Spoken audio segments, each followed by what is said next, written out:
Hi, this is Denis O'Donovan with ProfitComm. We are here again with our friend Forrest from Coro to talk about cybersecurity. The next session we were talking about was endpoints. Can you elaborate a little bit more on how the bad guys are using endpoints and how companies like Coro are operating to protect them?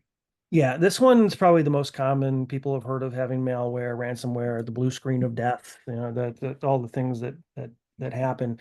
The most common challenge that happens with endpoint is that you have information, data, because I know that's another area that we'll be talking about, but the data um, that you keep on one of those endpoints is what they're trying to grab.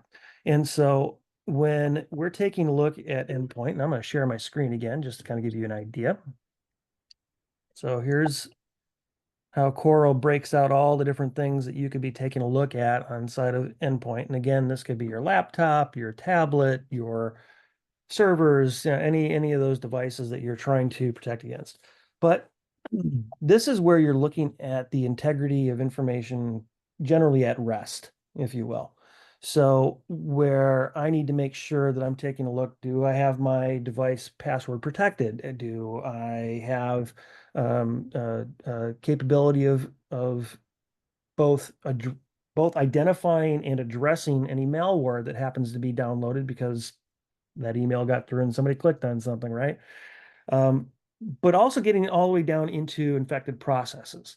So not everybody does this. This is, it's not unique just to Coro, but I will say that we do this very well, is the fact that what your what your security product should be looking for is actually malicious processes and or unusual processes that your computer is trying to capture keystrokes, that sort of thing. That isn't a normal process that you'd probably be using.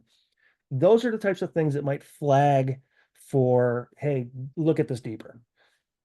Are you potentially being attacked right now? But you can also take a look at different protocols for how your machine should be running. Is it processing way too high? I mean, it could be something as simple as that, as something in the background is draining, draining your memory because it's doing something it shouldn't be doing.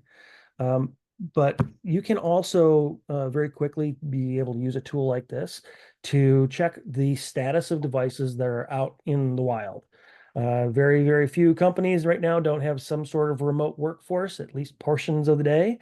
And this is a tool that your administrators don't have to necessarily go physically on site to be able to see what is happening on that end device and be able to quarantine that device away from the rest of the network so that anything that is going on in that does not spread the damage.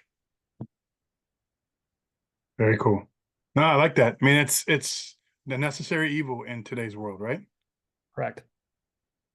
Um, okay, well, I appreciate it. If you want to learn more about this, please reach out to me and we'll get you a demo with Coro.